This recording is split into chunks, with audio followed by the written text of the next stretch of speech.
नमस्कार दोस्तों, today we will talk about the interference of light. Light की दो रेज जब आपस में सुपर इम्पोज करती हैं तो उसको हम इंटरफेरेंस ऑफ लाइट कहते हैं। That is the redistribution of light energy when two light rays superimpose on each other.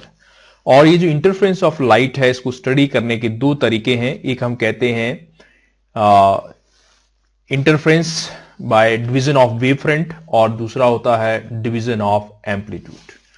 तो आज हम डिवीजन ऑफ एम्पलीट्यूड के ऊपर बेस्ड इंटरफेरेंस ऑफ लाइट का जो फिनोमेना है उसको हम डिस्कस करेंगे। सबसे पहले यदि हम थिन फिल्म की बात करें, थिन फिल्म मींस एक फिल्म या लेयर, ए फिल्म और layer of very small thickness. यदि एक बिल्कुल फाइन पतली थिकनेस की लेयर है कोई, तो उसको हम थिन फिल्म कहते हैं। ये लेयर जो है it is in the range of micro और नैनो रेंज में होती है। मींस बहुत ही पतली होती है, मगर उसको समझने के लिए हम यहाँ पे एक बड़ी थोड़ा सा थिक लेयर बना रहे हैं ताकि डायग्राम जो है वो समझ में आ जाए। यदि आप सिंपल एग्जांपल देखना चाहते हैं तो oil drop on A water surface. यदि आप वाटर सरफेस के ऊपर एक ऑयल ड्रॉप जो है वो पोर करते हैं तो ऑयल जो है वो पतली जैसी लेयर की फॉर्म में स्प्रेड हो जाता है, जिसको हम थिन फिल्म कहते हैं। या हम सोप बबल, आप देखते हैं कि जब सर्फ या सोप जो है वो पानी में डिजॉल्व करते हैं तो उसकी एक लेयर बन जाती है, जिसको हम थिन फिल्म जो है वो कह सकते हैं। Basically interference of light by thin film, ये जो मेथड है it is based on the division of amplitude. It is based on division of amplitude of light. Same light का सोर्स है और वहां पे डिवीजन ऑफ एम्पलीट्यूड जो है हम करते हैं, जिसकी वजह से इंटरफेरेंस जो है वो देखने में मिलती है। पहले हम स्टडी करने से पहले सिंपल एक डायग्राम से हम इसको थोड़ा सा इलेबोरेट करने की कोशिश करते हैं कि मान लीजिए ये हमारे पास थिन फिल्म है। ये जो मैंने दो लाइनें ड्रा की हैं यहां से लेकर के यहां तक, this is a thin film. थोड़ा सा बड़ा बनाया है ताकि डायग्राम जो है वो क्लियर बन सके। एक पतली फिल्म है जिसकी थिकनेस जो है वो T है और रिफ्रैक्टिव इंडेक्स N है। इसके बाहर एयर है। यहां से एक लाइट रे कहीं सोर्स से, ये लाइट रे जो है वो इसके ऊपर इंसिडेंट होती है B पॉइंट के ऊपर। अब इस B पॉइंट के ऊपर दो बातें हो सकती हैं कि इसका एक हिस्सा जो है वो रिफ्लेक्ट कर जाए, टकरा करके रिफ्लेक्ट करके इस तरफ चला गया, और एक हिस्सा, कुछ हिस्सा जो है इसमें से रिफ्रेक्ट कर गया, मींस इसमें से पास कर गया, जो पॉइंट C पर आ गया। और पॉइंट C के ऊपर फिर यहां पे दोबारा से जो है इस लाइट का एक हिस्सा जो है वो डिवीजन ऑफ एम्पलीट्यूड से एक रिफ्लेक्ट होकर के इस तरफ चला जाएगा, जबकि दूसरा हिस्सा जो है वो ट्रांसमिट हो जाएगा। जब सेम ये लाइट रे जो है वो D पॉइंट के ऊपर पहुंचेगी तो यहां पर फिर सेम चीज है कि यहां से एक हिस्सा जो है वो ऐसे ट्रांसमिट कर जाएगा और दूसरा हिस्सा जो है वो रिफ्लेक्ट होकर के वापस आ जाएगा और यहां पे इस तरह से वापस आएगा। तो ये मैकेनिज्म जो है वो चलता रहेगा। मगर क्योंकि हम इंटरफेरेंस स्टडी करना चाहते हैं तो यहां पे दो अलग सिस्टम बन गए। एक लाइट रे जो B से रिफ्लेक्ट होकर के वापस इस तरफ गई है और दूसरी लाइट रे जो C से रिफ्लेक्ट हुई है और रिफ्लेक्ट होने के बाद इस तरफ गई है। ये एक लाइट रे जो यहां से ऐसे जाएगी और ये दूसरी लाइट रे, ये दोनों जो है वो आपस में सुपर इंपोज करेंगी और सुपर इंपोज करने की वजह से यहां पे एक जो है वो इंटरफेरेंस पैटर्न जो है वो हमें दिखाई देगा। तो ये एक रिफ्लेक्टेड लाइट का सिस्टम है जो इंटरफेरेंस पैटर्न जो है वो बनाएगा। तो ये हमारे पास एक तरह का सिस्टम हो गया जिसको हम रिफ्लेक्टेड सिस्टम जो है वो कहते हैं। यदि हम नीचे दूसरी तरफ की बात करें तो जो लाइट रे यहां से आई थी A पॉइंट से, B से पास करती हुई C से पास करती हुई इस तरफ चली गई, और दूसरी लाइट रे जो D से आई थी वो यहां से पास करती हुई इस तरफ चली गई। तो सेम ये दोनों लाइट रे जो ट्रांसमिटेड हैं ये भी आपस में सुपर इंपोज करेंगी और यहां पर भी एक इंटरफेरेंस पैटर्न बनेगा जिसको हम ट्रांसमिटेड सिस्टम जो है वो कहते हैं। तो ये दूसरा सिस्टम हो गया। इसका मतलब यदि हम थिन फिल्म में इंटरफेरेंस को स्टडी करना चाहते हैं तो हमारे पास दो तरह के सिस्टम बनते हैं। एक जो रिफ्लेक्टेड लाइट की वजह से इंटरफेरेंस बनेगी और एक जो ट्रांसमिटेड लाइट की वजह से इंटरफेरेंस बनेगी। तो हम इन दोनों को बारी बारी से जो है वो डिस्कस करेंगे। पहले हम जो रिफ्लेक्टेड सिस्टम है उसकी बात करते हैं। Interference of light in reflected system, जो रिफ्लेक्शन हुई है लाइट की, रिफ्लेक्ट होकर के जो लाइट रेज आई हैं वो जब आपस में सुपर इंपोज करेंगे तो उनको सुपर इंपोज करने से जो इंटरफेरेंस होगी उसको हम स्टडी करेंगे। तो बेसिकली यदि हम रिफ्लेक्टेड सिस्टम से चलें तो हम ये देखेंगे कि लाइट रे 1 ए से आई थी, लाइट बी पर टकराई और यहां से रिफ्लेक्ट होकर के ये चली गई, और दूसरी लाइट रे बी से आई, फिर सी पे गई, फिर डी पे आई और फिर यहां से वापस गई। तो जब 1 और 2 ये जो दो रिफ्लेक्टेड लाइट रेज हैं जब ये आपस में सुपर इंपोज करेंगी तो यहां से इंटरफेरेंस पैटर्न बनेगा। मगर वो जो इंटरफेरेंस पैटर्न बनेगा वो इस बात पर निर्भर करता है कि ये जो दो लाइट रेज 1 एंड 2 है इनके बीच में जो पाथ डिफरेंस है वो कितना है। तो सबसे पहले हम पाथ डिफरेंस जो है वो कैलकुलेट करेंगे। जो पाथ डिफरेंस है, path difference, suppose it is delta x. तो पाथ डिफरेंस यहां से हम देख सकते हैं कि ए वाली रे बी पे आई और सीधे इस तरफ चली गई, जो कि दूसरी रे बी से पहले सी पे गई, फिर सी से डी पे आई और फिर आगे गई। ये हमने डी से एक नॉर्मल ड्रा किया है जो एल पॉइंट के ऊपर कट कर रहा है। इसका मतलब ये जो डीएल लाइन है, वेव फ्रंट है, इसके आगे तो दोनों रेज जो है वो सेम है, मगर इनके पीछे दोनों रेज ने अलग अलग से रास्ता ट्रेवल किया है। एक रे जो है वो पहले बी से सी तक गई, फिर उसके बाद सी से डी तक आई, और ये जो रास्ता है बी से सी और सी से डी, ये थिन फिल्म के अंदर से इसने ट्रेवल किया है। क्योंकि इसका रिफ्लेक्टिव इंडेक्स n है तो इसको n से हम मल्टीप्लाई कर देंगे। n multiplied by the geometrical path it is equal to the optical path. और इससे जब हम इसको मल्टीप्लाई करेंगे तो ये बी से सी और सी से डी। दूसरी लाइट रे जो है वो सीधे कहां से गई, यहां बी से एल में, तो ये बी से एल, ये रास्ता है जो दूसरी वाली लाइट रे ने एक्स्ट्रा ट्रेवल किया है, और ये रास्ता है जो फर्स्ट वाली लाइट रे ने एक्स्ट्रा ट्रेवल किया है। बाकी जो है वो सेम है, यहां तक दोनों का सेम था बी पॉइंट तक, और इस डीएल से आगे जो है वो दोनों का रास्ता जो है वो सेम है। This is the difference. तो हम इस पाथ डिफरेंस को जो है वो कैलकुलेट करने की कोशिश करेंगे। सबसे पहले यदि हम इस डायग्राम से देखें तो इस डायग्राम में ये क्लियरली दिखाई दे रहा है कि जो BC है it is equal to CD। क्योंकि एंगल ये इक्वल हैं तो जितना BC होगा उतना ही CD के बराबर होगा। तो इसको हम ऐसे लिख सकते हैं n रिफ्लेक्टिव इंडेक्स, ये BC, CD को भी हमने BC लिख दिया क्योंकि इक्वल है, माइनस BL, और यहां पे इसको हम लिख सकते हैं 2n BC माइनस BL। ये हमारे पास पाथ डिफरेंस के लिए एक्सप्रेशन आ गया। Suppose this is equation number 1। इसको हम फर्दर जो है वो सॉल्व करेंगे। यहां पे BC की वैल्यू और BL की वैल्यू डायग्राम से निकालेंगे और फिर हम यहीं पे जो है वो पुट कर देंगे।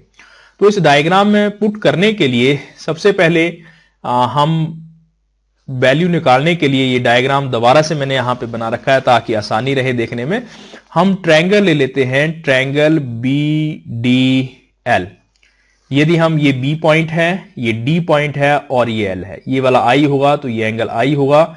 ये BL जो है वो परपेंडिकुलर है, ये DL बेस है और BD जो है वो हाइपोटेन्यूज है।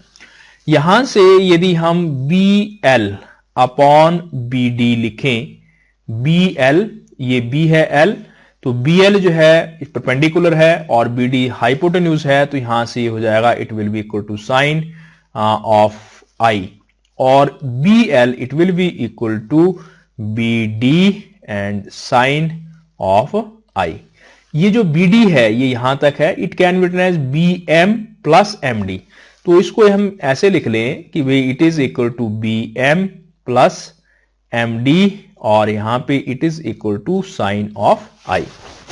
अब ये जो मैंने इसको तोड़ के लिखा है क्योंकि डायग्राम से क्लियर है कि जो BM है it is equal to MD। जो BM है वो MD के बराबर है, तो इसको हम ऐसे लिख सकते हैं 2BM। इस MD की जगह मैंने BM लिख दिया तो ये होगा 2BM it is sine of I। ये हमारे पास BL की वैल्यू होगी। इसको हम लिख लेते हैं, मान लीजिए इक्वेशन नंबर 2, इसको हम यूज करेंगे। Now similarly in triangle BCM, अब हम ट्रायंगल ले रहे हैं BC और M, ये वाला जो ट्रायंगल है इसमें ये 90 डिग्री का एंगल है, तो BM जो है वो परपेंडिकुलर, ये बेस, और BC जो है वो हाइपोटेन्यूज। तो यहां पे यदि हम लिखते हैं BM upon MC, this is BM upon MC, then it is equal to tangent of R, या ये हो जाएगा BM it is equal to MC tangent of R। ये जो MC है, MC basically equal to the T क्या है? Thickness. तो इसको हम ऐसे लिख सकते हैं T into tangent of R। तो हमारे पास ये इक्वेशन बन गई कि भाई BM it is equal to T and tangent of R। ये एक और इक्वेशन आ गई, suppose this is equation number 3। अब इसी ट्रायंगल से सेम ये जो BCM हमने लिखा हुआ है, इसी ट्रायंगल से हम एक और वैल्यू निकालते हैं कि दैट इज आल्सो, यदि हम यहां से MC अपॉन BC कर लें, देखिए ये है M, ये C, this is MC upon BC। तो MC क्या हुआ? बेस, और ये hypotenuse, base upon hypotenuse, it is equal to cos of R। और यहां से यदि हम BC की वैल्यू निकालना चाहें तो BC हो जाएगा it is MC upon cos of R। और यदि आप MC को देखें, MC it is equal to T, तो ये हो जाएगा T upon cos of R। तो यहां से एक और वैल्यू आ गई कि जो BC है it is equal to T upon cos of R। ये एक इक्वेशन और बन गई, suppose this is equation number 4। अब ये जो इक्वेशंस हमारे पास आई हैं, इन इक्वेशंस की वैल्यू को हम थोड़ा सा और मॉडिफाई करेंगे। यहां पर हमारे पास जो वैल्यूज आ रही हैं, उन वैल्यूज में हम इन दोनों वैल्यूज को जो है वो पुट करेंगे इक्वेशन नंबर 1 में। तो पुटिंग इन इक्वेशन 1, हम यहां से इक्वेशन 1 लिखते हैं। जो मैंने इक्वेशन 1 लिखी थी उसकी वैल्यू थी path difference delta x, it is equal to 2n BC minus BL। तो एक बात तो ये होगी 2n BC की वैल्यू ये दिखाई दे रही है, it is T upon cos R। तो इसको हम यहां पे पुट कर देंगे, it is T upon cos R minus है BL। तो हमने यहां पे BL की वैल्यू निकाली है, इट इज 2BM। तो ये हो जाएगा it is equal to 2BM और साथ में sine of I, minus 2BM sine of I। अब यहां से हम BM की वैल्यू हमने इक्वेशन नंबर 3 में, ये BM की वैल्यू है हमारे पास, इसको पुट करेंगे तो ये हो जाएगा 2NT upon cos of R minus 2। जो BM है, इस BM की वैल्यू है T टेंजेंट R। तो यहां पे हो जाएगा T tangent R into sign I। अब हम इस इक्वेशन को थोड़ा सा और मॉडिफाई करेंगे। यदि हम इसको मॉडिफाई करें तो यहां से हमारे पास इसको हम ऐसे लिख सकते हैं 2NT it is cos of R minus 2T।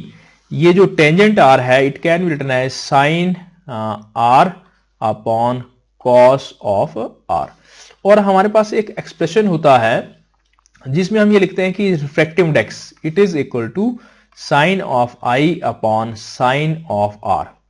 तो यहां से यदि हम साइन I की वैल्यू निकालना चाहें तो साइन I हो जाएगा N into sine of R। तो इस साइन I की जगह पे हम लिख सकते हैं N साइन R।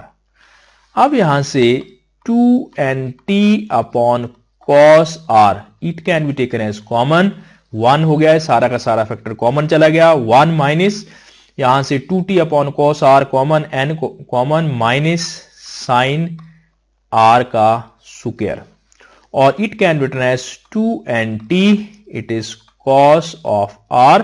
और यहां पे 1 माइनस साइन स्क्वायर हो जाएगा, it is cos square R।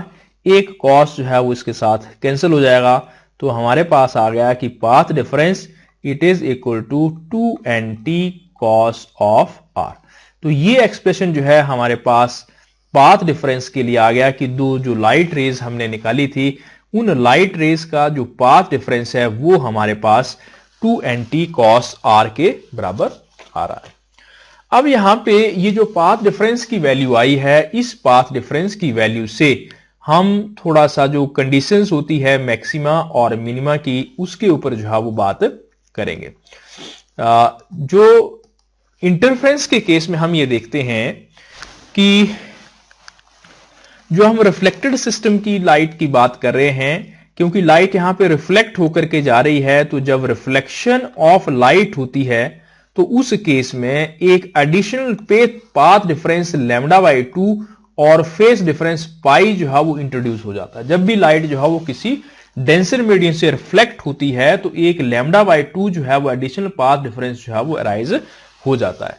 इसलिए जो नेट पाथ डिफरेंस आएगा, net path difference, it will be equal to 2nt cos of r। ये तो वो है जो हमने निकाला है और इसमें से हम λ/2 माइनस कर देंगे। ये एडिशनल पाथ डिफरेंस है जो अराइज हुआ है जो लाइट रे डेंसर मीडियम से रिफ्लेक्ट हुई थी। इस डायग्राम में यदि हम देखें तो जो लाइट रे इस बी पॉइंट से रिफ्लेक्ट हो रही है, it is reflecting from denser medium, तो इसमें जो है वो λ/2 एडिशनल पाथ डिफरेंस होगा।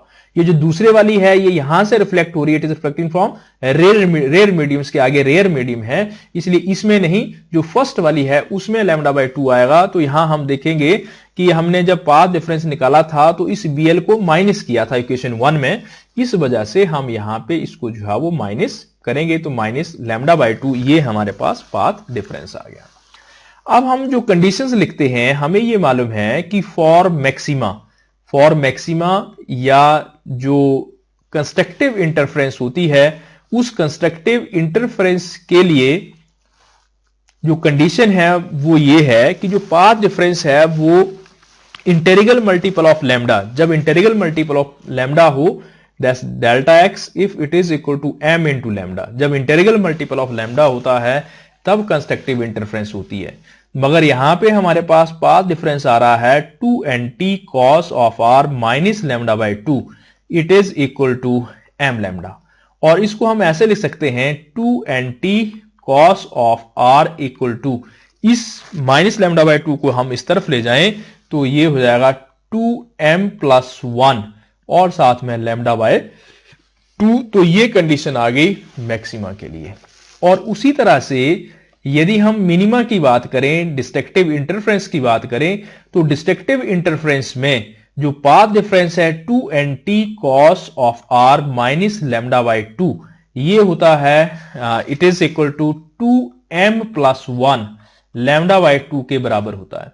और इसको हम उस तरफ ले जाएं तो यहां से आ जाएगा 2nt cos of r, it is equal to m+1 lambda, और m+1 को यदि हम m या n पुट कर दें then it is equal to capital M put कर देते हैं, capital M into lambda, then it is integral multiple of wavelength.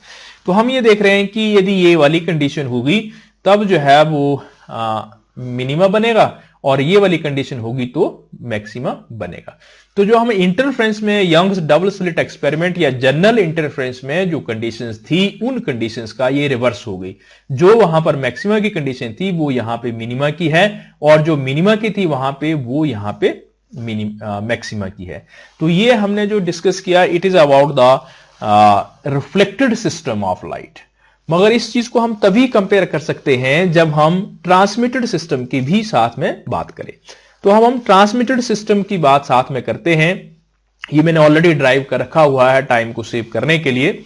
तो अब हम दूसरे एंगल पे आते हैं कि मान लीजिए जो लाइट रेस ट्रांसमिट होकर के मीडियम से पास हो गई, यहां से ये जो लाइट रे है वो ए से चली थी और बी और सी से इस तरफ पास हो गई, this is first transmitted light.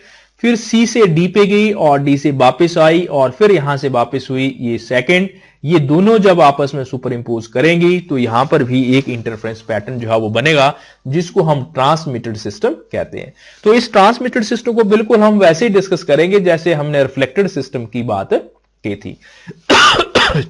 Sorry, सबसे पहले हम पाथ डिफरेंस की बात करते हैं। जो पाथ डिफरेंस होगा डेल्टा एक्स इस 1 और 2 रे के बीच में, ये वाली जो लाइट रे है, यहां से आप देख पा रहे हैं इसने सिर्फ CL एक्स्ट्रा डिस्टेंस ट्रेवल किया है, C से लेकर L। यहां पे मैंने डैश लगा दिया है, ये सेम डायग्राम है, जहां L था उसकी जगह मैंने L डैश लगा दिया, तो यहां आप डैश कर लेंगे। CL डैश इसने एक्स्ट्रा डिस्टेंस ट्रेवल किया है, जबकि ये C से D में गई और D से E में गई और फिर वापस आई। तो इसने जो एक्स्ट्रा ट्रेवल किया CD प्लस DE और माइनस CL डैश कर लिया, और यहां n जो है वो रिफ्रैक्टिव इंडेक्स था वो मल्टीप्लाई कर दिया CL डैश। फिर हम वैसे कहेंगे CD और DE आपस में इक्वल हैं, इसलिए यहां पे CD कर दिया, और ये आ गया, ये हमारे पास पाथ डिफरेंस की वैल्यू आ गई 1 और 2 के बीच में। अब बिल्कुल सेम जैसा हमने पिछले केस में किया, हम ट्रायंगल ले लेते हैं, इट इज CEL। ये हमारे पास ये C है, ये E और ये L। इस ट्रायंगल में हम CL अपॉन CE निकालते हैं, ये CE साइन I के बराबर होगा। फिर ये जो CE है it can be written as CM dash और M डैश E, तो ये, और फिर ये CM डैश और M डैश E इक्वल हैं, इसलिए 2 CM डैश हो गया, और ये CL की वैल्यू आ गई। This is question number 2। अब सेम चीज हम यहां पे एक डायग्राम फिर दोबारा से मैंने बनाया ताकि एग्जैक्ट आपको अंडरस्टैंडिंग होती रहे। हम यहां पे ट्रायंगल लेते हैं CDM डैश, ये वाला ट्रायंगल CDM डैश। यहां से हम CM डैश, ये परपेंडिकुलर है, और M डैश D ये हमारे पास बेस आ गया, it is equal to tangent of R, exactly जैसे हमने किया था। CM dash it is equal to T tangent of R। और फिर यहीं से यदि हम M dash D upon CD निकालें, M dash D it is base और CD इट इज हाइपोटेन्यूज, तो कॉस R के बराबर होगा, और यहां से एक और वैल्यू हमारे पास आ जाएगी। और ये जो वैल्यूज हमने निकाली हैं इक्वेशन 2 और 3 की वैल्यूज, इसको इक्वेशन नंबर 2 में पुट किया जाए तो हमारे पास ये वैल्यू आती है CL की, और इस CL की वैल्यू को हम इक्वेशन नंबर 1 में पुट करेंगे। ये अब एग्जैक्टली सेम पार्ट है जो हमने पहले डिस्कस किया। Path difference delta x 2nt cos r minus 2t tangent r into sine I, ये एग्जैक्टली सेम कैलकुलेशन जैसा हमने पिछले वाले पार्ट में किया। तो हम देखेंगे कि यहां पे पाथ डिफरेंस की वैल्यू जो है वो सेम वही आ जाती है जो हम कर रहे थे। अब यहां से हम आगे बात करते हैं। हमने ये कहा था कि जो रिफ्लेक्टेड सिस्टम होता है, उस रिफ्लेक्टेड सिस्टम में जो नेट पाथ डिफरेंस था उस डेल्टा एक्स में से λ/2 हमने माइनस किया था। हमने ये कहा था कि जहां पे डेंसर मीडियम से रिफ्लेक्शन होती है तो λ/2 पाथ डिफरेंस इंट्रोड्यूस हो जाता है, मगर क्योंकि जो ट्रांसमिटेड सिस्टम है यहां पे कोई रिफ्लेक्शन नहीं हुई है, इसलिए यहां पे कोई एडिशनल पाथ डिफरेंस जो है वो नहीं होगा। इसलिए जो नेट पाथ डिफरेंस होगा वो वही आएगा जो हमने कैलकुलेट किया है, delta x it is equal to 2nt cos of r। यही बेसिक डिफरेंस है दोनों में। पाथ डिफरेंस रिफ्लेक्टेड में, ट्रांसमिटेड में सेम आता है। रिफ्लेक्टेड में यहां हम माइनस λ/2 करते हैं क्योंकि रिफ्लेक्शन की वजह से एडिशनल पाथ डिफरेंस λ/2 इंट्रोड्यूस होता है, मगर ट्रांसमिटेड में हम ऐसा नहीं करते हैं क्योंकि यहां पे कोई एडिशनल पाथ डिफरेंस जो है वो इंट्रोड्यूस नहीं होता है। अब हम यहां पे बात करें कि फॉर मैक्सिमा, यदि हम मैक्सिमा की कंडीशन की बात करें तो मैक्सिमा के लिए जो पाथ डिफरेंस है 2nt cos r it should be equal to integral multiple of lambda. जब इंटीग्रल मल्टीपल ऑफ लैम्डा होता है तब मैक्सिमा होता है, और यदि हम मिनिमा की बात करें तो मिनिमा तब होता है जब 2nt cos of r it is equal to 2m plus 1 into λ/2। तो ये कंडीशन है मैक्सिमा के लिए, ये है मिनिमा के लिए। कहां पे? ये है ट्रांसमिटेड सिस्टम में। मगर यदि आप रिफ्लेक्टेड सिस्टम जो हमने फर्स्ट पहले देखा था तो यहां पे जो मिनिमा वाली कंडीशन है वो वहां पे मैक्सिमा के लिए आ रही थी, और जो यहां मैक्सिमा के लिए थी वो मिनिमा के लिए आ रही थी। इसका मतलब ये हुआ कि जो कंडीशंस हैं, conditions of maxima and minima जो है are opposite in reflected and transmitted system. Reflected और ट्रांसमिटेड सिस्टम में जो है वो अपोजिट आ रही हैं, या इस चीज को हम ऐसे कह सकते हैं कि द रिफ्लेक्टेड सिस्टम, जो रिफ्लेक्टेड एंड ट्रांसमिटेड सिस्टम जो हमने दो डिस्कस किए, are complementary to each other. तो ये जो कंडीशंस हैं एक दूसरे के कंप्लीमेंट्री हैं, जो एक मैक्सिमा जहां एक कंडीशन है वही दूसरे केस में जो है वो मिनिमा की कंडीशन है। ये इंपॉर्टेंट है, अक्सर एग्जाम में पूछते हैं, मगर दोनों केसेस को साइमल्टेनियसली ड्राइव करने की जरूरत नहीं है। एक केस आप ड्राइव कर सकते हैं और दूसरे को सिमिलरली लिख करके, मगर जो एडिशनल पाथ लैम्डा बाय 2 वाला जो कॉन्सेप्ट है उसको आप एग्जैक्टली एक्सप्लेन करें और फिर वहां से कहें कि जो कंडीशन वहां पर मैक्सिमा की थी यहां पे मिनिमा की है, और जो यहां मिनिमा की है वहां मैक्सिमा की है। इसका मतलब ये दोनों अपोजिट हैं या कंप्लीमेंट्री कंडीशंस हैं। तो आज हमने interference of light through thin film की बात की। आई होप कि आपको ये टॉपिक जो है वो समझ में आ गया होगा। Thank you.